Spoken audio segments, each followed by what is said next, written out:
ഇപ്പോൾ റീസെൻ്റ് ആയിട്ട് എല്ലാവരും ആഘോഷിച്ച സിനിമയാണ് ലോക. അപ്പോൾ ഈ ലോകയുടെ ഒരു ക്രിയേറ്റീവ് ആയിട്ടുള്ള ഇതിൻ്റെ റൈറ്റർ ആയിട്ടുള്ള സന്ധ്യ എന്ന് പറഞ്ഞിട്ടുള്ള ഒരു ലേഡി, അവർക്ക് ADHD ആന്ന് പറഞ്ഞിട്ട് പത്രങ്ങളിലും ഈ സോഷ്യൽ മീഡിയയിലൊക്കെ വാർത്ത കണ്ടിരുന്നു. അതിനുശേഷം അതിൽ വന്ന കമൻസ് ഈ ADHD ഉള്ള ആളുകൾ ഭയങ്കര ക്രിയേറ്റീവ് ആയിരിക്കും എന്നൊക്കെയുള്ളൊരു കമൻസും ഉണ്ടായിരുന്നു. കുറേ പേര് ക്ലെയിം ചെയ്യുന്നുണ്ടായിരുന്നു, അങ്ങനെയാണെങ്കിൽ എനിക്ക് ADHD ആയിരിക്കും അല്ലേ എന്നൊക്കെ. അപ്പോൾ അതൊരു സെലിബ്രിറ്റീസ് അങ്ങനെ പറയുന്നതുകൊണ്ട് നമ്മളും അതൊരു ട്രെൻഡാക്കാൻ ശ്രമിക്കുന്നുണ്ടോ? ADHD എന്ന് പറയുന്നത് ഇപ്പം attention deficit hyper activity disorder, അത് കുട്ടികളിലും കണ്ടുവരുന്നുണ്ട്, അഡൽട്സിലും ഉണ്ട്.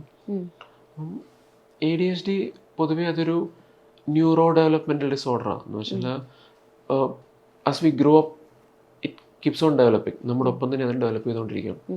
അപ്പം ADHD ഉള്ള വ്യക്തികളിൽ പൊതുവെ നമ്മൾ ഏറ്റവും കൂടുതൽ കാണുന്ന ഒരു ട്രേറ്റ് ഹൈപ്പർ ആക്ടിവിറ്റിയാണ്. ദർ സൂപ്പർ ആക്റ്റീവ് അല്ലെങ്കിൽ ഹൈപ്പർ ആക്റ്റീവ്, ഒന്നിലും അടങ്ങിയിരിക്കാനോ ഒന്നും പറ്റില്ല അവർക്ക്. പ്ലസ് ചിലർക്ക് അറ്റൻഷൻ ഡെഫിസിറ്റ് ഉണ്ട്, ശ്രദ്ധിച്ചിരിക്കാനോ പറ്റില്ല. ADHD ഉള്ളവർക്ക് ADHD മാത്രമല്ല, അവർക്ക് മറ്റ് പല ഡിസോർഡേഴ്സിൻ്റെയും ട്രേറ്റ്സ് കണ്ടുവരാം. ADHD ഉള്ള കുട്ടികളെ നോക്കിക്കഴിഞ്ഞാൽ അവർ ഈ ഒപ്പോസിഷണൽ ഡിഫൈൻസ് എന്നൊക്കെ പറയും, അതായത് സ്കൂളിലൊക്കെ പോയി കഴിഞ്ഞാൽ മറ്റുള്ള കുട്ടികളുമായിട്ടുള്ള ഇഷ്യൂസ് ഉണ്ടാക്കുക, അതുപോലെ തന്നെ ആങ്സൈറ്റി ഇഷ്യൂസ് ഉണ്ടാവും. ADHD കൊണ്ട് ബൈപ്പോളർ പോലുള്ള മറ്റ് പല ഡിസോർഡേഴ്സും ഡെവലപ്പ് ചെയ്ത് വരും. അപ്പം ADHD ഉള്ള വ്യക്തികൾക്ക് ADHD മാത്രമല്ല, they will have multiple other disorders അല്ലെങ്കിൽ മൾട്ടിപ്പിൾ അതർ സിംറ്റംസ്.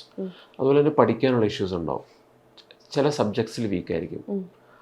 അപ്പം ഇപ്പോൾ ADHD എന്നൊക്കെ പറയുന്നത് നമുക്കൊരിക്കലും ഇപ്പോൾ ഓരോ ADHD ക്ലയൻറ്റിൻ്റെയും സിംറ്റംസ് വ്യത്യാസമായിരിക്കും. ചില സിംറ്റംസ് ഓവർലാപ്പ് ചെയ്യും, അല്ലെങ്കിൽ അവർക്കെല്ലാവർക്കും സിംറ്റംസിൽ നല്ല ഡിഫറൻസ് ഉണ്ടാവും. പക്ഷേ നമ്മളീ പറഞ്ഞെല്ലാം ADHD നെഗറ്റീവ് സൈഡ്സ്. ഞാൻ കണ്ടുവന്നത് ADHD ഉള്ളവർക്കെല്ലാം അവർക്കൊരു പോസിറ്റീവ് സൈഡും കൂടെ ഉണ്ട്.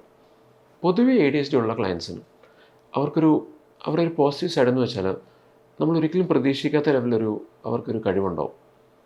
പലപ്പോഴും അത് വളരെ അമാനുഷിക ലെവലുള്ള കഴിവുകൾ. എൻ്റെ ചില ADHD ക്ലയൻസ്, ഇപ്പം ഒരു ക്ലയൻറ്റിനെ ഞാൻ കണ്ടു, ഓൾമോസ്റ്റ് ലെസ് ദാൻ 15 വയസ്സ് താഴെയുള്ള കുട്ടിയാണ്. ADHDയുടെ പല സിംറ്റംസും കണ്ടെങ്കിലും ആൾ സ്വന്തമായിട്ട് 3-4 ആപ്പ് ഡെവലപ്പ് ചെയ്തു. അതുപോലെ തന്നെ മറ്റൊരു ക്ലയൻറ്റിനെ ഞാൻ കണ്ടത് ഫോട്ടോഗ്രാഫിക് മെമ്മറി.